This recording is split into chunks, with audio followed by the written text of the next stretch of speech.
나에게로 떠난 첫 여행. 지금은 자정이 훨씬 넘은 시각이다. 사람들도 대부분 잠이 들고 정원의 새들도 조용하다. 나와 한 집에서 사는 강아지 궁금이도 잠이 든 것 같다. 나는 불을 켜고 책을 읽는다. 이 시간이 나에게는 더없이 좋다. 전화도 걸려오지 않고 이런 시간에는 음악의 스위치도 꺼놓아서 나는 아무 것에도 방해받지 않는다. 낮 동안의 사념들도 나를 방해하지 않는다. 내가 사는 집은 산 중턱의 약간 높은 위치에 있어서 방의 창문으로 아래쪽 집들이 여러 보인다. 대부분의 창문들은 불이 꺼져 있다. 휴식의 시간, 홀로 켜있는 내 불빛을 보면서 창문으로 날벌레들이 날아들어와 맴을 돈다. 몇 마리는 내 펼쳐진 책장 위로 떨어져 죽는다. 그 날벌레들이 종이 위에 떨어지면서 내는 소리를 나는 듣는다. 문득 더욱 고요해진다. 나는 이 세상에 와서 언제 최초로 명상이라는 것을 체험했을까? 돌이켜보면 아마도 그때가 10살 무렵이었던 것 같다. 어느 겨울날 나는 집의 심부름으로 저녁 늦은 시간에 이웃마을에 가야 했다. 눈이 내리고 있었다. 어둠과 눈이 덮여 길이 조금씩 지워지고 있었다. 나는 약간 무서웠다. 길가에는 집들도 별로 없었으며 그 시간에 그곳을 걷는 것은 나 혼자뿐이었다. 말 그대로 나는 갑자기 혼자가 되었다. 새와 짐승들도 자기들만의 장소로 숨고 사람의 발길도 끊어진 그곳을 나 혼자 걷고 있었다. 그 어느 순간 나는 문득 눈 내리는 소리를 듣게 되었다. 그 전까지는 눈이 내리면서 소리를 낸다는 것을 생각해 본 적이 없었다.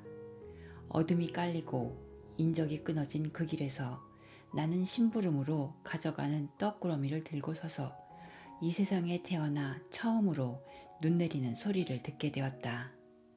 나는 그렇게 걸음을 멈추고 서서 한참 동안 눈 내리는 소리에 귀를 기울였다. 나는 무서움을 잊었다. 내 안에 있던 무서움은 어느새 사라지고 눈 내리는 소리는 나를 어떤 알 수 없는 무척 편안한 내면 세계로 인도했던 것 같다. 물론 내면 세계라는 말 자체가 그때 내가 체험한 그 낯설고 편안한 공간을 제대로 표현할 수는 없지만 겨울의 그 적막한 길에서 들었던 눈 내리는 소리, 내 기억에 그것이 나의 첫 번째 명상 체험이었다. 훗날 나는 책을 통해 많은 신비가들이 그러한 체험을 이야기하고 있음을 알았다. 한 카톨릭 신부가 있었다. 그는 신에 대한 헌신이 깊었으며 아름다운 기도를 하기로 이름이 났다. 어느 날 밤 그가 책상 앞에 무릎을 꿇고 앉아서 기도를 드리는데 바깥에서 개구리들이 시끄럽게 울어대기 시작했다. 여름날 논과 습지에서 울어대는 개구리 소리는 마치 합창 경연대회를 하는 것 같았다. 개구리들 때문에 정신이 산란해져서 기도를 드릴 수 없게 된 신부는 화가 나서 창밖을 향해 소리쳤다. 조용히 해 개구리들아! 내가 지금 신에게 기도를 드리고 있단 말이야! 신부는 오랫동안 수행을 쌓았고 영적 능력이 뛰어났기 때문에 그 명령을 듣자 개구리들이 당장에 울음을 그쳤다. 또한 다른 벌레들도 겁을 먹고 소리를 죽였다. 주위가 고요해지고 신부는 다시금 한껏 경건한 마음으로 신에게 기도를 드리기 시작했다. 그때 그의 마음 안에 어떤 눈부신 빛이 나타났다. 그 빛은 바로 신이었다. 신부는 자신의 기도에 응답하여 신이 자기에게 나타난 것에 대해 황홀감을 감출 수 없었다. 그때 신이 신부에게 말했다. 불쌍한 신부여, 나는 조금 전까지 편안한 마음으로 자연히 나에게 드리는 기도를 듣고 있었다. 모처럼 개구리들의 순수한 기도에 귀를 즐겁게 하고 있었다. 그런데 너는 너의 욕망과 바람을 나열하는 그 순수하지 못한 주문으로 내 귀를 어지럽히기 위해서 개구리들을 침묵하게 했다. 신부는 부끄러워졌다. 그래서 눈을 뜨고 창밖을 향해 나직히 말했다. 개구리들아, 다시 울어라.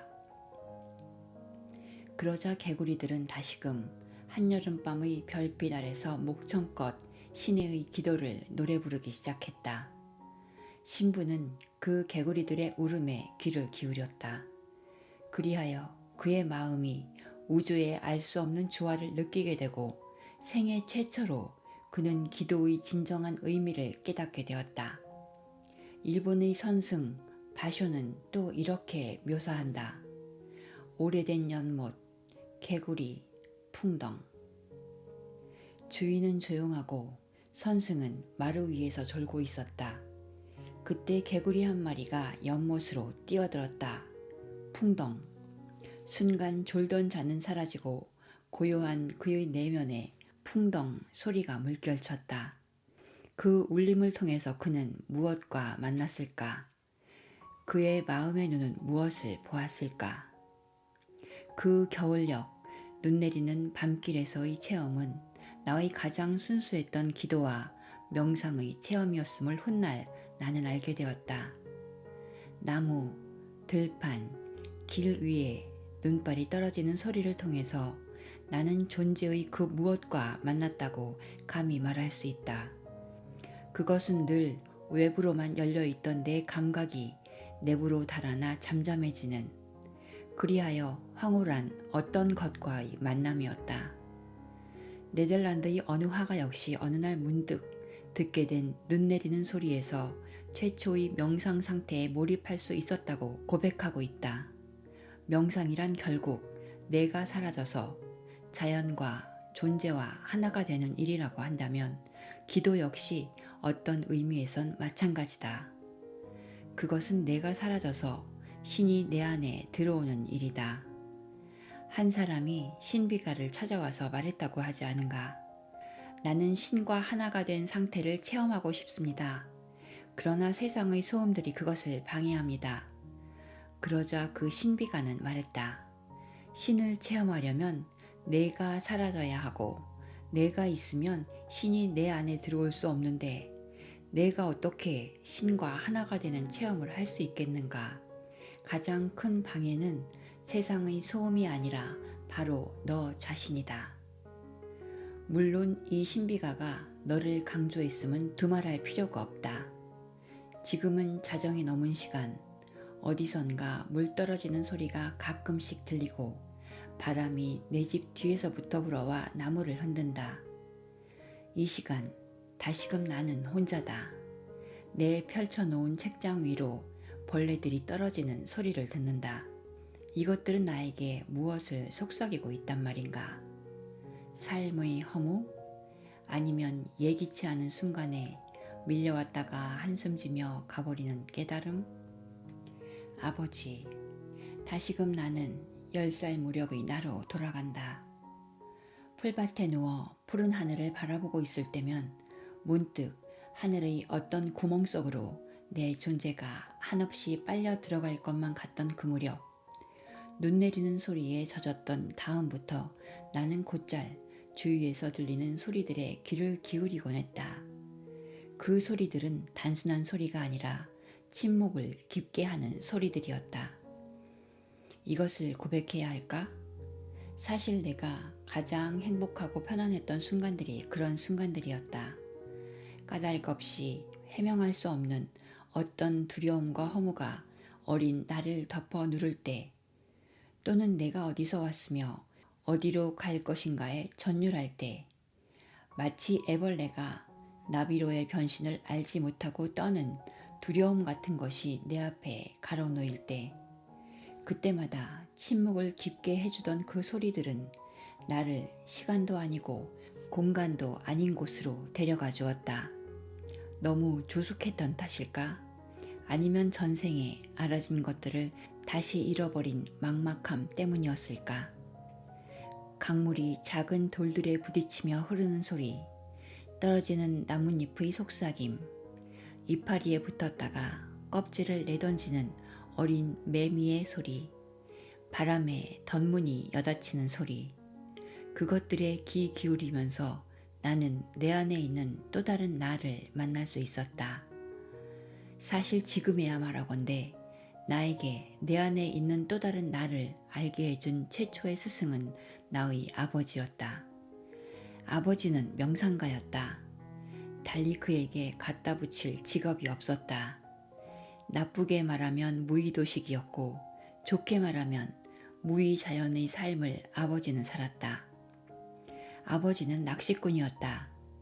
내가 태어나서부터, 그러니까 일본에서 살다가 돌아온 40세 이후부터 아버지가 한 일은 강에 나가 낚시에 열중한 것뿐이었다. 그렇다고 그것으로 생계를 잇고자 하는 것도 아니었다. 어머니 혼자서 우리 식구를 먹여 살려야 했다. 아버지는 잡은 물고기도 집으로 오는 길에 남에게 주워버리고 때로는 그냥 강가에 우두커니 앉아만 있다가 돌아오는 것이 예사인 듯했다. 그러면서 아버지는 자식들에게, 그리고 차츰 세상으로부터 멀어지고 무관심의 경지에 이르렀다. 자식들이 무엇을 물어도 아버지는 그냥 그 무관심의 표정으로 한없이 멀게 바라보기만 했다. 그 표정에 아무런 관심의 기미가 보이지 않았다. 모든 것을 마치 흐르는 강물을 바라보듯, 아니면 물결 속에 일렁이는 찌바늘을 바라보듯 아버지는 우리를 바라보고 세상을 바라보았다. 아버지는 그렇게 30년 동안을 낚시로만 생을 보냈다. 그러다가 죽었다. 아직도 잊혀지지 않는다. 어느 날 아직 어렸던 나는 아버지가 낚시를 하고 있는 강으로 나간 적이 있었다. 강둑을 내려가면서 나는 갈대숲에 아버지가 마치 부처의 모습처럼 앉아있는 것을 보았다. 물론 아버지는 너무도 여러 해를 강가에 앉아 있었기 때문에 허리가 잔뜩 굽었고 얼굴은 햇볕과 강바람에 그을려 늘 검은색이었다. 그러나 어린 내 눈에도 아버지의 그 존재가 무척 낯설고 신비하게 느껴졌다. 감히 방해할 수 없는 어떤 기운이 아버지를 감싸고 있었다. 따라서 내 기억에 남아있는 아버지의 모습은 낚시 도구를 들고서 이른 아침과 저녁 늦은 시간에 대문을 드나들던 그 모습이 아니다. 갈대숲에 부처처럼 앉아있던 그 허리 굽은 모습이 아버지의 모습이다. 나는 강둑을 내려가 아버지 곁에 앉았다. 아버지 앞에 드리워져 있는 두세 개의 낚싯대, 잔잔한 물결, 반쯤 자란 갈대 줄기, 그 사이로 오락가락하는 물잠자리. 어느 사원의 벽에는 기도의 규칙으로 말을 해선 안 된다라는 것 대신에 이런 문장이 적혀 있다고 한다. 침묵에 보탬이 되는 말 외에는 말을 하지 말아라. 그때 나는 침묵을 깨고 아버지에게 물었다. 내가 늘 궁금해온 것이었다. 아버지는 낚시를 하면서 무엇을 생각하세요? 아버지가 나를 돌아보았다. 나는 왠지 숨이 멎을 것 같았다.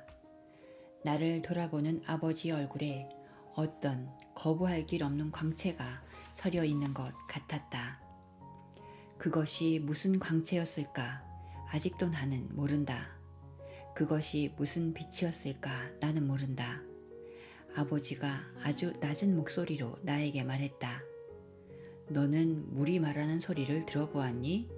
자, 그곳에 앉아서 가만히 귀를 기울여라. 그러면 강물이 너에게 하는 말이 들릴 것이다. 얼마나 이상한 아버지와 아들이었던가. 그날 소들이 여기저기서 풀을 뜯고 사람들이 두세 명 자전거를 타고 강둑을 지나가며 가끔 비행기가 구름 한 점 없는 하늘에 떠가는 그곳에서 아버지와 아들은 강물이 말하는 소리에 귀를 기울이고서 반나절 이상을 앉아 있었다. 조용하게 앉으라. 그리고 그 안에서 누가 너의 생각을 관찰하고 있는가를 찾아보라. 주의 깊게 바라보면 네 속에서 또 하나의 나를 발견하게 되리라. 그를 주의 깊게 관찰하고 이해하려 노력한다면 바로 앞으로 확연하게 드러나리라. 그렇게 안을 들여다보라. 내 속의 또 하나의 나를 찾으라. 그러면 완성이 가까우리라. 묵탄한다. 시간이 멈추고 아버지와 나는 이 세상 사람이 아니었다. 우리는 어떤 다른 공간에 앉아있는 듯 했다. 그때가 여름철이었던가? 농부들이 강둑 너머의 논밭에서 땀 흘리며 일하는 그 시간에 아버지와 나는 전혀 먹고 사는 일에 도움이 되지 않는 경험에 몰입해 있었다. 그것은 나에게 최초로 가장 깊이 다가왔던 내적인 경험이었다. 처음에는 긴장되고 불편했던 침묵이 차츰 나를 편안하게 했다. 나는 눈을 가늘게 뜨고서 수면 위를 주시했다. 내 호흡도 가늘어지고 길어졌다. 물 흐르는 소리, 벌레 소리, 갈대들이 한숨 지으며 눕는 소리, 갑자기 내 안이 확 밝아지는 듯 했다. 그리고 그 안에서 나는 또 하나의 나를 보았다. 성철 스님은 그것을 이렇게 말했던가? 고요하면 맑아지고, 맑아지면 밝아지고, 밝아지면 보인다. 아버지가 나에게 들으라고 한 강물이 말하는 소리는 다름 아닌 내 안의 또 하나의 나의 소리를 만나라는 것이었다고 나는 해석한다. 그것을 기독교에서는 내적 실현이라 하고 불교에서는 불성의 자각이라고 하던가. 나에게 물질적인 것은 그야말로 아무것도 해준 것이 없지만 아버지는 최초로 나에게 또 다른 나, 본질적인 나, 불교에서 말하는 본래의 자기 얼굴을 깨닫게 해준 스승이었다. 그 아버지가 나는 그립다. 어느 화창한 봄날 스페인의 화가 엘 그레코의 집에 한 친구가 방문했다. 엘 그레코는 커튼을 무겁게 치고 방 안에 혼자 앉아 있었다. 친구가 말했다. 바깥으로 나가서 햇빛 구경을 좀 하게나. 엘 그레코가 그에게 대답했다. 나중에 그렇게 하지. 지금은 내 안에서 빛나고 있는 빛이 더 밝아. 그렇다. 아버지가 나에게 보여준 그 빛은 밝기가 외부의 빛에 비교할 바가 아니었다. 그 빛의 평화로움은 내가 노력해서 얻은 어떤 평화로움에 비할 바가 아니었다. 어찌 보면 그 이후 철이 들었을 때부터 내가 추구한 것은 모두 아버지가 그때 나에게 일깨워준 그 내면의 빛으로 돌아가려 함에 다름 아니었다. 낚시꾼이 아니라 명상가였던 아버지, 마을 사람들의 눈에 낚시에 미친 양반으로 비쳤지만 감히 침범할 수 없는 어떤 존재의 무게를 지녔던 아버지. 자주 나는 그가 그립다. 시인의 여행. 나는 북극성에서 왔다.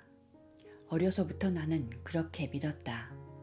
누가 그것을 가르쳐 준 것도 아니고 물론 학교에서 배운 것도 아니었다. 어느 날 그냥 그 사실을 알게 되었다. 봄날의 밤이면 특히 그 별이 내 머리 위에서 빛나곤 했다. 그러면 알 수 없는 신비의 힘이 느껴졌다. 그 별은 나의 별이었다. 아주 어릴 적 나는 이런 시를 읽은 적이 있다. 하늘에는 수없이 많은 별들, 땅에는 수없이 많은 사람들. 그때의 별들만큼 사람이 많은 것은 우리가 저마다 다른 별에서 왔기 때문이지. 나는 내가 모르는 많은 사람들을 그 별에서 얻었다. 때로 고요한 명상 상태에 들어가 그 별과 교감하면 나는 시간을 초월한 많은 지식을 얻을 수 있었다. 잠을 자면 곧잘 육체 이탈을 해서 그 별에 가곤 했다. 또한 삶이 힘들고 고달플 때마다 그 별을 생각하는 것이 나에게는 큰 위안이었다. 미국에 있을 때도 그랬고 인도의 들판에서 잠들 때나 또 일본의 뒷골목을 걸어갈 때도 그 별이 항상 나를 지켜봐 주었다.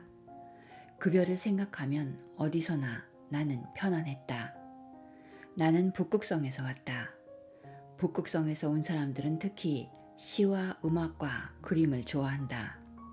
내가 이곳에 온 것은 지구라는 이 독특한 별을 경험하기 위해서다. 그것은 나뿐만 아니라 우리 모두가 마찬가지다. 우리 모두는 결국 어떤 다른 별에서 지구에 여행을 온 여행자들이다.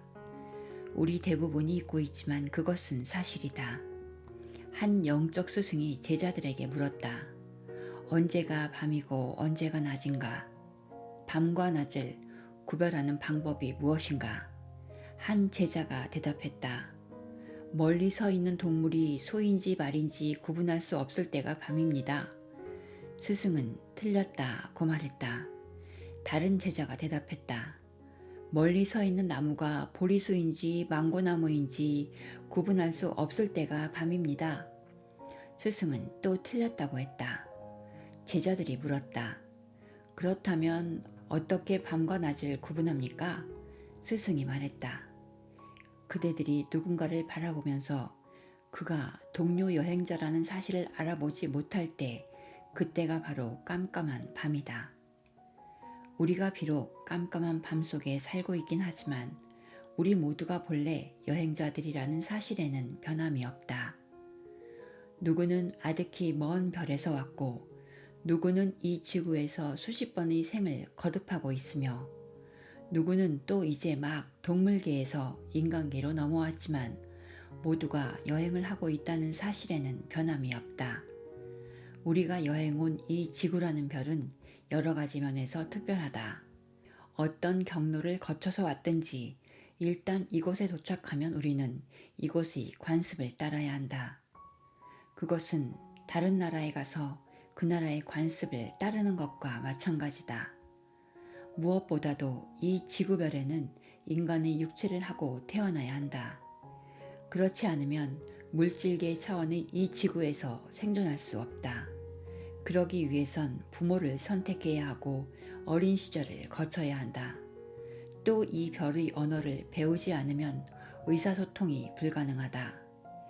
이 별은 모든 면에서 친절하다. 우리를 이 별에 적응시키기 위해 학교라는 것도 있고 다양한 교사들도 있다. 지식을 전해주는 자도 있고 도덕을 가르치는 자도 있다. 그리고 이 별에는 신발을 신고 다녀야 한다. 그것은 다른 별에선 없었던 일이다. 발이 갑갑하긴 하지만 그래도 우리는 이 지구별의 규칙에 따라 양말과 신발을 신지 않으면 안 된다. 그래서 구두 만드는 일로 생계를 꾸려나가는 사람도 생겼다. 빵 만드는 자도 있고 술 파는 자도 있다. 짧은 시간에 더욱 많은 것을 경험하도록 자동차를 만들어 파는 자도 있고 외로운 비행기 조종사도 있다. 이 별에는 얼마나 다양한 인간들이 있는가. 상인이 있고 도둑이 있고 별 관측하는 자도 있고 기후를 재는 자도 있다. 그런가 하면 마술사와 불황아들과 수도수 등들이 있다. 랍비 아브라함이 한 불황아를 초대해 식사를 했다. 식사 도중에 신의 뜻과 은총에 대해 이야기가 나오자 불황아는 신에게 욕설을 퍼부으면서 은총 따위는 존재하지 않는다고 부정했다. 화가 난 랍비 아브라함은 그 무신론자를 식사 도중에 쫓아냈다. 그날 밤 기도 중에 신이 랍비에게 나타나서 말했다. 나는 지난 50년 동안이나 그 친구가 퍼붓는 욕설을 참으면서 그에게 날마다 먹을 것을 제공했다. 그런데 너는 그에게 한 끼의 식사도 줄 수 없단 말인가. 이 지구 여행에 필요한 기본적인 것들을 갖기 위해서 우리는 여러 가지 직업을 가져야 하고 결혼이라는 것도 하게 된다. 물론 독신 생활을 고집하는 괴팍한 여행자들도 있긴 하지만 그리고 또 결혼을 통해 새로운 꼬마 여행자가 이 지구에 도착한다. 그런데 여행자는 갈수록 많아지고 직업을 얻기가 힘들어졌다. 말하자면 여행은 둘째치고 생존 그 자체가 힘들어진 것이다. 그리하여 차츰 우리는 우리가 여행자라는 사실을 잊고 생존 그 자체에 몰두하게 되었다. 생존의 불안감을 없애기 위해 더 많은 재산을 모으는 데 열중하게 된 것이다. 이것은 마치 우리가 아프리카의 밀림 속으로 여행을 가는 것과 같다. 그곳의 생활을 체험하기 위해 우리는 밀림 속 토인의 복장을 하고 그들의 언어를 습득한다. 토인들과 어울려서 창을 들고 괴성을 지르며 밀림 속을 뛰어다니는 신용을 하기도 한다. 즐거운 일이다. 아름다운 원주민 여자와 결혼해서 자식도 낳는다. 그러면서 우리는 차츰 자신이 본래 아프리카 토인이 아니라 동양에서 간 여행자라는 사실을 잊는 것이다. 곧 여행이 끝나고 비행기표가 무효가 되기 전에 그곳을 떠나야 한다는 것을. 그리하여 어떤 자는 추장이 되려고 권력 다툼을 벌이고 더 많은 토지를 소유하려고 사기를 치며 또 어떤 자는 보이지 않는 밀림의 신에 대해 학설을 만들어 다른 토인들 위에 군림하기 위해서 노력한다. 우리는 떠나게 되어 있다. 우리에게 주어진 시간도 많지 않다. 이 지구별에서는 우리가 얻은 어떤 물질도 어떤 명성도 영원한 것일 수 없도록 규칙이 정해져 있다. 또한 떠날 때는 그 모든 것을 놓고 빈손으로 가야 한다. 가혹한 규칙이 아닐 수 없다. 그러나 규칙은 규칙이다.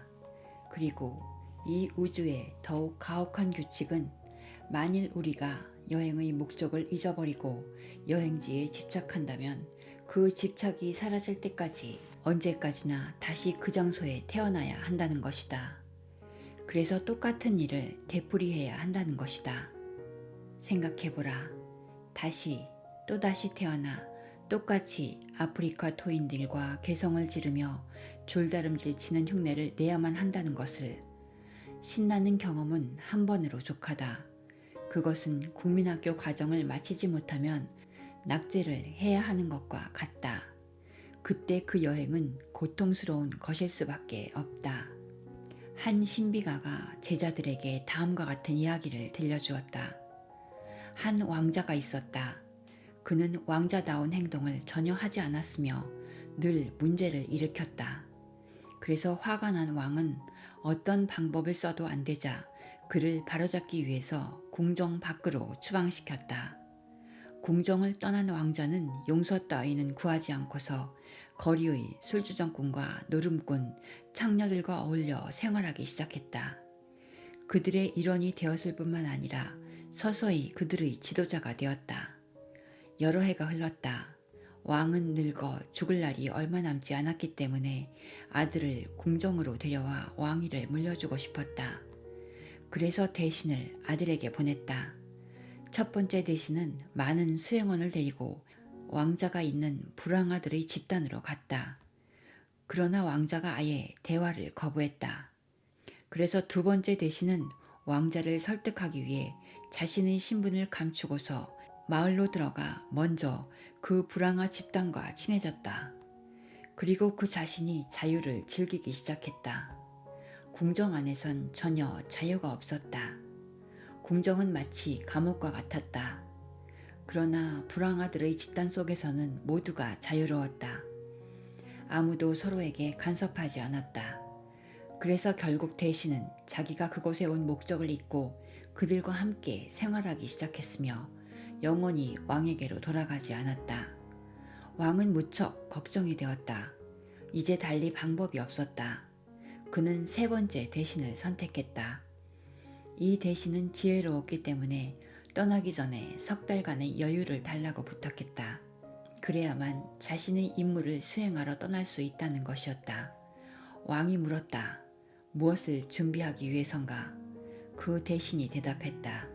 내 자신을 잊지 않기 위해서입니다. 왕의 허락을 받은 대신은 한 스승을 찾아갔다. 늘 깨어있는 마음을 갖는 수행을 하기 위해서였다. 두 번째 대신이 실패했던 것은 자기 자신을 기억하지 못했기 때문이다. 그래서 세 번째 대신은 스승에게 말했다. 내가 내 자신을 기억할 수 있도록 도와주십시오. 그래서 그는 그 스승 밑에서 자기 자신을 기억하는 수행을 석 달간 계속했다. 그 다음에 그는 왕자를 만나기 위해서 떠났다. 그는 두 번째 대신과 똑같이 행동했다. 수행원도 거느리지 않고 평범한 농부의 복장을 하고서 마을로 들어간 그는 술주정뱅이 흉내를 내기 시작했다. 그들 집단과 하나가 되어 술을 마시는 흉내를 내었고 노름하는 흉내를 내었다. 심지어 한 창녀와 사랑에 빠지는 흉내까지 내었다. 그러나 그것은 어디까지나 흉내였다. 그는 절대로 자기 자신을 잊지 않았다. 그는 늘 이렇게 물었다. 나는 누구인가? 나는 왜 이곳에 왔는가? 무엇을 위해서? 그는 끊임없이 자기 자신을 지켜보았으며 그리하여 마침내 목적을 달성할 수 있었다. 우리는 서로 다른 별에서 이 지구별로 여행을 왔다. 이 별에서는 모든 의식이 중력의 지배를 받고 또 시간과 공간의 제약을 벗어나지 못한다. 그 제약을 잊기 위해 사람들은 많은 기구와 오락들을 만들었지만 결국 우리가 무의식 중에서도 잊지 못하는 것은 우리가 어디선가 왔으며 어딘가를 향해 가고 있는 도중이라는 사실이다. 그것을 일깨워주기 위해 다른 별과는 달리 이 지구에는 종교라는 제도가 생겨났다. 종교란 결국 우리가 여행자라는 사실, 그리고 어딘가를 향해 가고 있다는 사실을 우리 스스로 자각하게 하는 것 외에 다른 것이겠는가. 그러나 슬프게도 이 별에 거주하는 사람들은 습관적으로 제도라는 것을 좋아한다. 미지의 불안한 여행에 있어서 제도는 편안함을 주기 때문이다. 그래서 지구상에는 사람 수만큼 많은 종교가 존재하게 되고 종교 역시 다른 세속적인 것들과 마찬가지로 우리에게 심리적인 위안을 주면서 오랫동안 배타적인 믿음을 심어주는 것이 되어버렸다. 자유를 잊어버린 자유인. 한 사람이 친구를 방문했다. 그 친구는 산속 깊은 골짜기에서 살고 있는 농부였다. 친구의 집 근처에 이른 그 사람은 어떤 놀라운 광경을 목격했다. 1마일쯤 떨어진 곳에 작은 들판이 펼쳐져 있었다. 그런데 한 가지 이상하고 영문을 알 수 없는 일이 그 들판에서 일어나고 있었다. 들판에는 수천 마리의 날짐승들과 들짐승들이 떼를 지어 모여 있었다. 수천 마리가 넘었다. 너무 많아서 숫자를 헤아릴 수도 없었다. 그러나 들판을 에워싸고 있는 아름다운 숲들은 텅 비어 있었다. 왜 새들과 동물들이 발 디딜 틈이 없이 함께 모여 있는 것일까? 왜 하늘이나 나뭇가지들 위로 올라가지 않는 것일까? 새들과 동물들은 비좁은 장소에 너무 많이 모여 있었기 때문에 매우 긴장되고 신경이 곤두서 있는 것 같았다. 전혀 편안해 보이지 않았다. 농부인 친구의 집에 도착한 그는 무엇보다도 먼저 새들과 짐승들이 그곳에 모여있는 까닭을 물었다. 무슨 불행한 일이 그들에게 닥치기라도 했는가? 친구가 대답했다. 내 자신이 직접 목격하지 않았기 때문에 잘은 모르지만 몇 년 전에 이런 일이 일어났다고 들었네. 지주 한 사람이 살고 있었다네. 그는 무척 폭력적이고 이기적인 인물이었지. 그는 들판 가장자리에 높은 울타리를 세우고 모든 곳에 경비원을 배치했다네. 그리고는 경비원들에게 어떤 새든 짐승들이든 일단 그 안으로 들어오면 빠져나가지 못하게 하라고 명령을 내렸어. 빠져나가려고 하면 죽음이 기다리고 있었지. 그는 수천 마리의 새들과 짐승들을 그 들판 안으로 몰아넣었다네. 그 들판은 그들에게 하나의 감옥이었지. 수년 동안 그런 상황이 계속되었어. 어떤 새든 짐승이든 그곳을 탈출하려고 하면 그 자리에서 사살되고 말았지. 서서히 새들과 짐승들은 그 들판에 정착하게 되었다네. 그들은 그들의 감금 상태를 받아들이고 그들의 자유에 대해선 잊어버렸어. 왜냐하면 자유는 두려움과 죽음을 연상시키기 때문이지. 그러다가 그 지주가 죽었어. 따라서 경비원들도 사라지고 울타리도 제거되었지. 이제 그 새와 동물들이 그곳을 떠나는 것을 막을 자가 아무도 없었어. 하지만 새들과 동물들에게는 어느새 정신적인 울타리가 둘러쳐져 있었다네. 그들은 울타리가 여전히 존재한다고 믿었어. 그래서 그들은 그곳을 영원히 탈출할 수 없게 된 것이지. 친구의 설명을 들은 그 사람이 다시 물었다. 왜 누군가 그들에게 상황을 이해시키려고 노력하지 않는가? 친구가 말했다. 많은 이들이 시도했지만 새들은 들으려고 하지 않았다네. 그들 자신만이 그렇게 세뇌된 것이 아니라 그들의 새끼들까지도 똑같은 생각을 갖고서 태어난다네. 부자유는 그들의 피가 되고 살이 된 것이지. 많은 선한 이들이 그들을 깨우치려고 시도했고 아직도 시도하고 있지. 하지만 놀라운 것은 그럴 때마다 새들은 무척 화를 내었으며 짐승들은 그 선한 이들을 공격하기까지 했다네. 그들은 혼란을 원치 않는 것이지. 실제로 그들은 그들이 자유 속에서 살고 있으며 그 들판 밖의 세계는 부자유라는 철학을 만들어내기까지 했지. 아직도 선한 이들이 그들을 이해시키려고 노력하고 있지만 그들이 이미 자유로우며 자유롭게 여행할 수 있고 울타리가 존재하지 않는다는 사실을 그들에게 일깨우기란 불가능한 일이 된 것 같다네. 자유를 잊어버린 우리가 되지 않았으면 좋겠습니다. 감사합니다.